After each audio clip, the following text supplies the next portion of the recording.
लेकिन एक बात सच है कि आपको यहाँ पे जिम जैसा तो प्रोग्रेस नहीं मिलेगा, लेकिन हाँ, इससे भी आपको अच्छा रिजल्ट जरूर मिलेगा। अगर आप भी अभी जिम नहीं जा पा रहे हो और आपको मसल बिल्ड करना है, लेकिन आपके पास घर में कोई इक्विपमेंट नहीं है और आपके पास उतना फूड सोर्स अवेलेबल नहीं है, तो ये वीडियो आपके लिए है। क्योंकि इस वीडियो में मैं मील प्लान के बारे में डिस्कस करने वाला हूँ कि आपके पास जितना भी फूड अवेलेबल है उससे आप कैसे मसल बिल्ड कर पाओ, और वर्कआउट प्लान के बारे में डिस्कस करने वाला हूँ कि आप कैसे घर पे ही बॉडी वेट एक्सरसाइज से ही अच्छा रिजल्ट पा सके। लेकिन एक बात सच है कि आपको यहाँ पे जिम जैसा तो प्रोग्रेस नहीं मिलेगा, लेकिन हाँ, इससे भी आपको अच्छा रिजल्ट जरूर मिलेगा। तो इस वीडियो को एंड तक देखना। अब सबसे पहले बात करते हैं हम लोग मील प्लान के बारे में कि आपको क्या कंज्यूम करना चाहिए और कितना कंज्यूम करना चाहिए जिससे आपका मसल बिल्ड हो। मसल बिल्डिंग के लिए सबसे पहले आपको कैलोरिक सरप्लस में होना पड़ेगा। अब कैलोरिक सरप्लस क्या होता है? अगर आप मेंटेनेंस कैलोरी से ज़्यादा कैलोरी कंज्यूम करोगे तो उसको कहते हैं कैलोरिक सरप्लस। अब मेंटेनेंस कैलोरी क्या होता है? मेंटेनेंस कैलोरी मतलब अभी आपका जितना भी बॉडी वेट है उसको मेंटेन करने के लिए बॉडी को दिन भर में जितनी भी कैलोरी चाहिए होती है उसको कहते हैं मेंटेनेंस कैलोरी। और अगर इससे आप ज़्यादा कैलोरी कंज्यूम करोगे तो उसको कहते हैं कैलोरिक सरप्लस में रहना। तो अगर आपको मसल बिल्ड करना है तो आपको कैलोरिक सरप्लस में रहना ही पड़ेगा। अब बहुत लोग ये बोले हैं कि हमको कैसे पता चलेगा कि हम कैलोरिक सरप्लस में हैं, या फिर हमको कितना खाने से मेरा कैलोरिक सरप्लस होगा, हम दिन भर में कितना खाएं जिससे मेरा कैलोरिक सरप्लस होगा। तो उसका एक उपाय है कि आप सिंपली आप अपना मील की फ्रीक्वेंसी को बढ़ा दो। अगर आप 2 से 3 बार ले रहे हो मील तो उसको 5 से 6 बार कर दो दिन भर में। इससे क्या होगा कि इससे आपकी आप 6 बार अगर मील कंज्यूम करोगे दिन भर में तो उससे आपका कैलोरी इंक्रीज होगा, प्लस आपको भूख भी लगने लगेगी उससे। क्योंकि पहले तो आदत थी 2-3 बार खाने की, और अगर आप 5 से 6 बार अगर आप ये मील कंज्यूम करने लगोगे तो उससे बॉडी अडैप्ट कर लेगी उस चीज़ को और आपको भूख भी लगनी स्टार्ट हो जाएगी उसके बाद। अब जो दूसरी चीज़ जो आपको ध्यान में रखनी पड़ेगी वो है प्री वर्कआउट मील और पोस्ट वर्कआउट मील। मतलब आप एक्सरसाइज के पहले क्या खाना है आपको और पोस्ट एक्सरसाइज के बाद आपको क्या खाना है। क्योंकि अगर आप प्री वर्कआउट मील और पोस्ट वर्कआउट मील को मिस कर देते हो तो आपको रिजल्ट उतने अच्छे नहीं मिलेंगे। इसीलिए प्री वर्कआउट मील और पोस्ट वर्कआउट मील बहुत ज़्यादा इंपॉर्टेंट होता है, आपके मसल बिल्डिंग में बहुत ज़्यादा इंपॉर्टेंट रोल प्ले करता है। और अगर प्री वर्कआउट मील में और पोस्ट वर्कआउट मील में क्या खाना है, कितना इंपॉर्टेंट है, ये सब आपको जानना है तो इसके ऊपर मैंने पहले ही एक वीडियो बना चुका हूँ जिसका लिंक मैं डिस्क्रिप्शन में और आई कार्ड में ऊपर दे दूंगा, आप जाके चेकआउट कर सकते हो। अब जो तीसरी बात आपको ध्यान में रखनी है वो है प्रोटीन, कि आप अपनी बॉडी को सही अमाउंट में प्रोटीन दे रहे हो कि नहीं। आप अपने मील में हर एक मील में प्रोटीन ऐड कर रहे हो कि नहीं। अगर आपके पास प्रोटीन सोर्सेस अवेलेबल है तो आप हर एक मील में प्रोटीन को ऐड करो। लेकिन एक केस और आता है कि अगर आपके पास प्रोटीन सोर्सेज उतना अवेलेबल नहीं है तब आप क्या करोगे? तब आप कहाँ से प्रोटीन की रिक्वायरमेंट को पूरा कर पाओगे? उसके लिए एक उपाय है, लेकिन उसमें क्या है कि उतना तो प्रोटीन नहीं मिल पाएगा, लेकिन हाँ, कुछ अमाउंट तक आपको प्रोटीन मिल जाएगा। वो क्या है कि अगर आपके पास अगर प्रोटीन सोर्सेस अवेलेबल नहीं है तो उस समय क्या करो कि आप एक मील में 2-3 फूड को मिक्स करके खाओ। इससे आपकी बॉडी को प्रोटीन की रिक्वायरमेंट कैसे पूरा होगी? देखो, हर एक फूड में कुछ ना कुछ अमाउंट में प्रोटीन रहता ही है, तो अगर आप 2-3 फूड को मिक्स करके कंज्यूम करोगे एक मील में तो उससे कुछ ना कुछ अमाउंट में तो प्रोटीन जरूर मिलेगा ही ना। तो जैसे एक आप एग्जांपल के तौर पे समझो कि अगर आपके पास चना है या फिर बादाम है और कुछ फल है, तो अगर ये तीनों को मिक्स करके लोगे तो चना में भी कुछ अमाउंट में प्रोटीन रहता है, बादाम में भी कुछ अमाउंट में प्रोटीन रहता है। अब दूसरा एग्जांपल देखें तो वो है, जैसे मान के चलो आपके पास दूध है और बादाम है, पीनट बटर है, कोई फल है, तो अगर ये तीनों चारों को मिक्स करके एक शेक बनाओगे तो इससे आपको कुछ अमाउंट में प्रोटीन तो मिलेगा ही ना।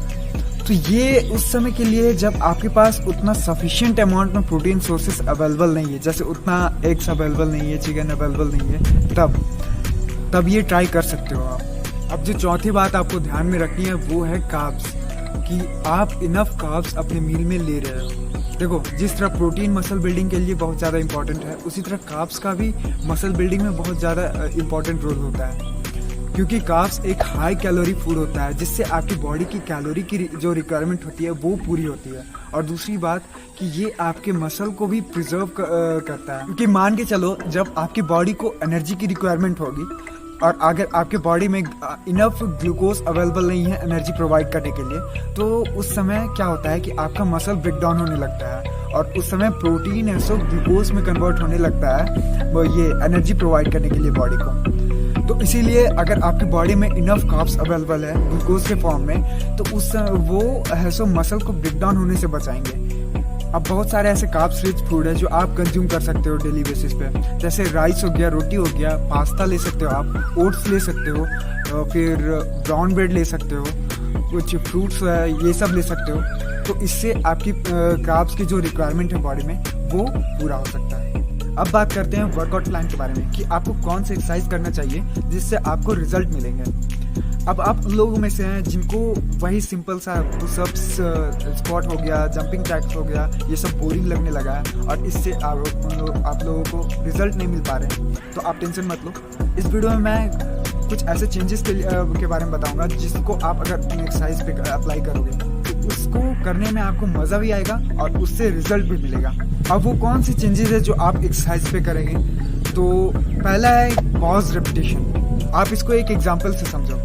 अगर आप पुशअप कर रहे हो और उसमें आप मान के जो डाउन जा रहे हो, नीचे जा रहे हो, तो नीचे जाके पॉज करना है, आपको कुछ सेकंड तक पॉज करना है, फिर ऊपर उठना है, फिर नीचे जाना है, पॉज करना है कुछ सेकंड तक, फिर ऊपर उठना है। तो इससे क्या होगा, इससे जब आप इसमें क्या होता है कि जब आप पॉज करते हो नीचे, तो उस समय मसल पे ज़्यादा स्ट्रेस पड़ता है जिससे मसल ग्रोथ होने का चांस ज़्यादा होता है।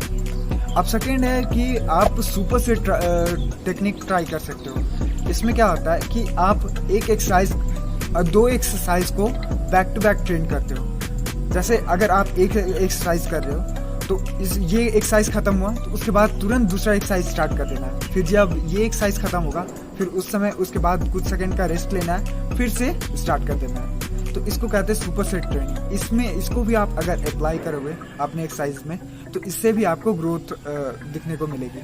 अब जो तीसरा है वो है नेगेटिव रेपिटेशन।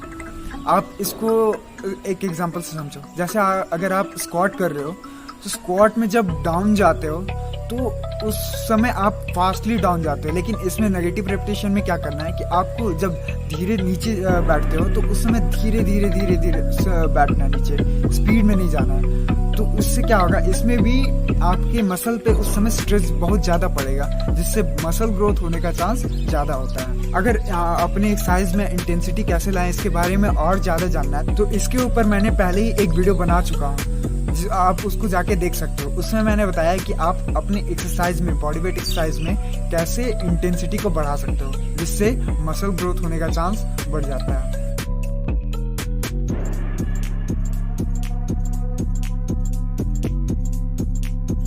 यहाँ पे मैंने एक्सरसाइज को दो हिस्सों में बांटा है, upper body and lower body. इसमें लेकिन एब्स मैं इंक्लूड नहीं किया हूँ, तो अगर आपका एब्स वीक पॉइंट है तो आप अपर बॉडी या फिर लोअर बॉडी के साथ एब्स एक्सरसाइजेस इंक्लूड कर सकते हो। तो सबसे पहले हम स्टार्ट करते हैं पाइक पुशअप के साथ। इसमें आपको किसी ऊंचे ऑब्जेक्ट में अपना पैर रख के नीचे की तरफ प्रेस करना है, जैसे कि आप पुशअप में करते हो और जैसा आप वीडियो में देख रहे हैं। और अगर आपसे प्रेस नहीं हो पा रहा है तो आप सिंपली होल्ड करके रख सकते हो इस पोजीशन में। ये आपके शोल्डर के लिए बेस्ट बॉडी वेट एक्सरसाइज है। अब सेकेंड एक्सरसाइज में आते हैं, पॉज पुशअप। इसमें आपको नीचे जब आप डाउन जाते हो तो एक सेकेंड या फिर 4 सेकेंड के लिए नीचे होल्ड करके रखना है, उसके बाद फिर ऊपर आना है, फिर नीचे जाना है और कुछ सेकेंड के लिए होल्ड करके रखना है। होल्ड करके जब आप रखते हो तो उस समय मसल पे ज़्यादा स्ट्रेच पड़ता है, इसलिए मसल ग्रोथ होने का चांस भी बढ़ जाता है। अब नेक्स्ट है अंडर हैंड पुशअप। ये आपके बाइसेप्स और फोरआर्म के लिए बेस्ट एक्सरसाइज है। अगर आप बॉडी वेट से करना चाहते हो तो, बाइसेप्स को ट्रेन करना चाहते हो तो इसमें ये रेगुलर पुशअप से थोड़ा अलग है। इसमें आपका दोनों हाथ पीछे की ओर होते हैं जिससे आपके बाइसेप्स पे ज़्यादा प्रेशर पड़ता है।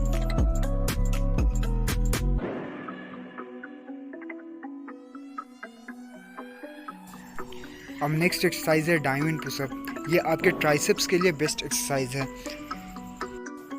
इसमें आप एक बात का ध्यान रखना कि जब भी आप प्रेस करके ऊपर उठते हो तो अपने दोनों हाथों को एक्सटेंड करो पूरी तरीके से, जैसा आप वीडियो में देख सकते हो। अब नेक्स्ट है बल्गेरियन स्प्लिट स्क्वाट। इसमें आपका एक पैर पीछे रखे किसी ऊंचे ऑब्जेक्ट पे प्लेस होना चाहिए और दूसरे पैर से नीचे की ओर बैठना है, जैसा आप स्क्वाट में बैठते हो। ये एक्सरसाइज आपके ग्लूट्स और थाई एरिया को अच्छी तरीके से टारगेट करता है।